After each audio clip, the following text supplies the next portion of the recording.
everybody. He performs all across the city. Make some noise right now for Kevin McGloin!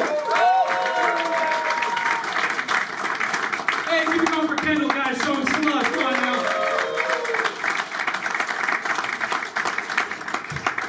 All right, it's great to be here. Look at all you beautiful people. Wow. Yeah, normally I feel like in New York I'm just performing in front of, young NYU girls all the time, but I see some, more older esteemed people in here. This is nice. Like this front row here, you guys make me feel like I'm performing at the Republican National Convention. Wow. And how do you all know each other, if you don't mind me asking? Gay bar. That was all right. I mean, all right. Okay, this, you know what this looks like right now? This looks like you have 3 chaperones for one unruly guy right there. That's definitely the dynamic. All right, so I guess you're his 2 dads, and then it's the gay uncle. Where do we go? No. How do you guys all know each other, actually? Gay bar. Bro, that is the most, like, I own a pickup truck energy for a gay bar. Damn, must be tearing up some bussy in that gay bar. Oh, man. You guys know what bussy means. Hey, I guess, Diddy in the news, we all got to read up on that, I didn't like this. If anybody doesn't know what bussy is, I'm surprised nobody corrected me either. There's always somebody who's like, it's boosie. It's boosie. You guys really, the gay bar thing was true. Hitting home here. Everybody's like, it's boosie, right? Because, anybody that doesn't know, bussy refers to butt pussy. Okay, I personally, what I like to say, I like to call it back pussy. It just rolls off the tongue a little bit easier. It's a bit more family friendly, a little bit more sophisticated. This has to be the weirdest way I've ever opened a show. Holy shit. All right. We have to have some younger people in here too. Show of applause, 25 and under, by chance? 25 and under? Oh, just a couple in the back corner, okay. All right, that back corner, that's like a Leonardo DiCaprio wet dream. Holy shit. All right. Well, let's see. Can I find some normal people in here? Hey guys. Great. How are you? What are we? 2 Cosmos? Yeah. All right. Did you meet her at a gay bar?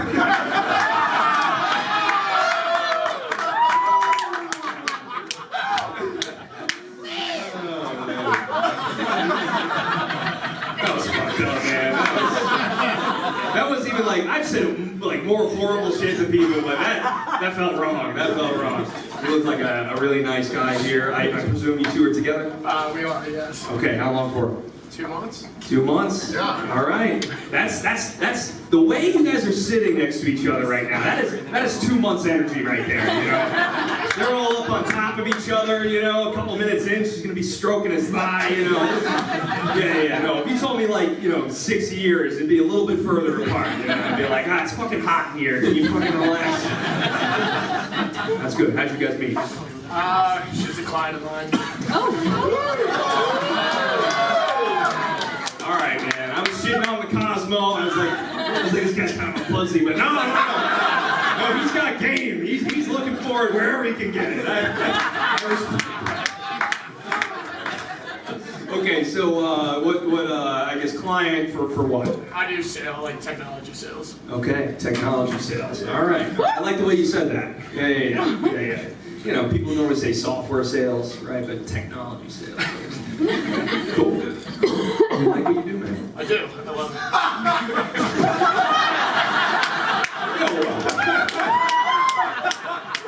I was probably going to make fun of that, but damn. Holy shit, what do you do? The person that was laughing so hard. I can't even see. Finance? Holy shit. You guys are both bad people. You can't have that. All right, what's your favorite part about technology sales? His clients.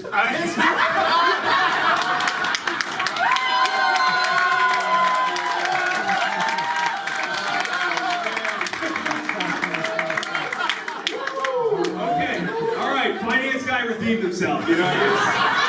He's looking like a real asshole, but I think he might have had the line of this whole set. I don't know. Holy shit! All right.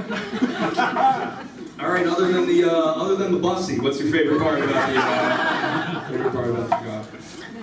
It's very entertainment based, so going out, meeting people. Okay, that's what I think of, software sales. Pure entertainment, Nothing like a good Zoom call, guys. That really gets it going. Okay, and did he close? Okay, so he closed, obviously, right? But did he close the deal with you? Like with the technology, Clearly, I would hope, right? He's drinking what you drink. He's got it. So, did you end up buying the software? Yeah. Oh, okay. So wait, hold on a second. So at what point, how did he make a move? How did this happen? Like after you signed, was he like, hey, all right, we got through that. Can I take you out? Like what? How did that come about? Parker House, Jersey Shore. Wow. You probably have fucking hung out with that guy back there. Jersey Shore, fucking sorry, dude. Okay. Yeah. No, much more. I don't know if anybody's gonna get this, but much more Parker House than DJs. The vibe there, yeah. That's for the Jersey people. Damn good record. Holy shit. Okay. All right, man. You like what you do. I didn't really poke fun at software sales, and I can't because outside of this, my day job, it's software sales. I'm on Zoom too, I'm in meetings being like, here's some food for thought, I'm that jerk off, right? So, hey man, and listen, I can respect your job not just because I do the same thing, but I can respect any job where we know what it entails, okay? Like I know what he does, all right? Especially just because I've been seeing on LinkedIn recently that it's really just become like the biggest dick swinging contest out there. Like I'm seeing people put shit in their job descriptions, right? They're like, hey, I managed an entire $500K budget for a whole fiscal year. I weighed a cost-benefit analysis in a volatile market. And then you see their title and it reads out, Sigma Chi Fraternity Treasurer. Oh, fuck yourself. I act like that's not in my exact resume right there, line for line. But, LinkedIn blog. To me though, Facebook is by far the craziest social media platform out there. Just because it's the only one that older people have completely taken over. Like younger people migrated to Instagram and TikTok, and now older people are just on Facebook, like this wild invasive species, Like the technology should have never made their hands. They're just getting into these wild racial political arguments all the time, right? And then I noticed they leave comments where they sign off with their initials, even though you could already see their name in the fucking profile. What are you doing, dude? This point's not that important. And so my dad, right, he's one of these older people on Facebook, always getting into these wild arguments, and it's because he's obsessed with politics, can't get enough.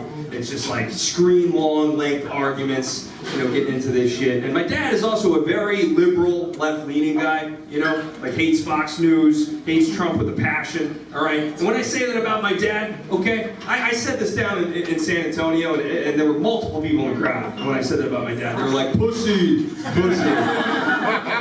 And listen, I know we're in New York, so you guys aren't going to admit it, all right? But when I say that about my dad, you probably think he's built like a Starbucks barista in Brooklyn.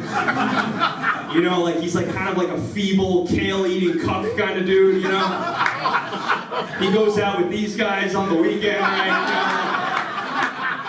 It's fair, okay? It's fair, all right? But at the same time, it's weird because he's like this gruff, old school New York tough guy, all right? Like grew up in a rough neighborhood in Queens, okay? Foster homes, all right? Played college football in the 70s when you could like paralyze someone and not have to cancel the game afterwards. Like, Like just a really hard-nosed guy. So the two things there, it's a weird thing because when he talks politics, all right, like the words coming out of his mouth, what he's actually saying, all right, it's like it's coming from a girl with purple hair, with short purple hair, you know, very strong opinions. But the way in which he delivers the shit, the way in which he says it, it's like straight out of January 6th, all right?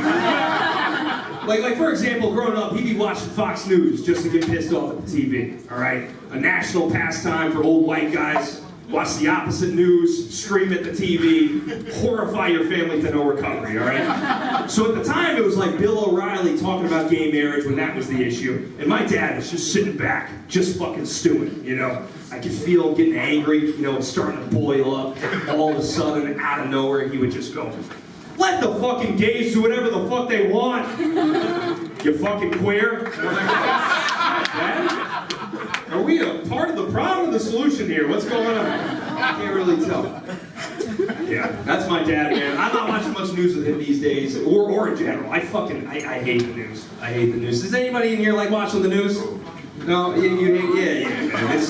It's all right. I don't hate it that much. This guy's like my dad. He's screaming shit out there. Okay, no, man. No, I am with you, but I have made this distinction. You might agree with me, okay? I hate world news, okay? But I'm kind of starting to fuck with local news. Right? Like world news, it's just all negativity, right? It's like thousands of people died here, Trump said this, Biden fell down on this, right? It's like all that. But world news, or local news, okay, local news, it's just like these scrubs that couldn't make it to world news.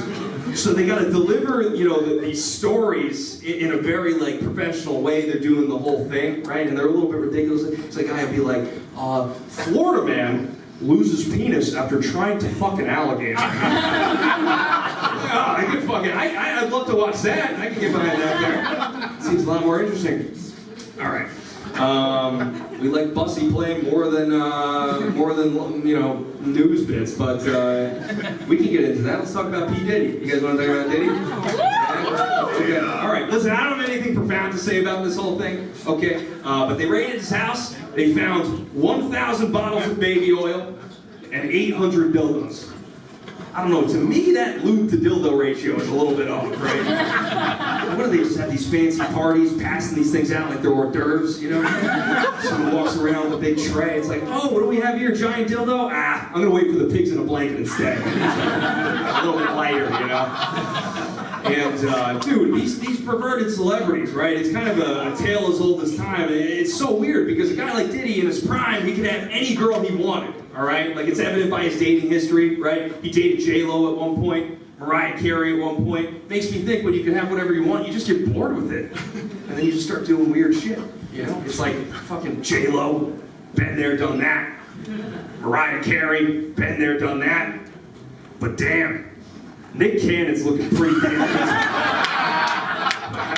That Bussy. All right, we do like Bussy.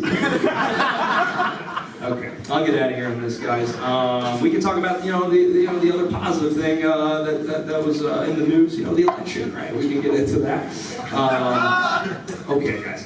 I really thought Trump was done. In the debate with Kamala, when they were just like, hey, what do you think about the economy? And he was just like, they're eating cats and dogs. I thought it was over after that, but clearly not, man. Everybody came out of the woodwork after he said that. You know, he's like, when he was like, Haitians in Springfield, Ohio are eating cats and dogs. They were all like, he did a big disservice to Haitian people, promoting that stereotype that they eat cats and dogs. And it is true. He did them a bit of a disservice there promoting that stereotype. At the same time, as someone who's half Asian, he did us a big service there, okay? Because we don't eat cats and dogs. Asians in Springfield, I do. You know what I need next? At his inauguration speech is, New Zealanders have the smallest penises. Chance here. Okay, guys. You've been so much fun. That's been my time. I've been Ken McGloin. Thank you so much.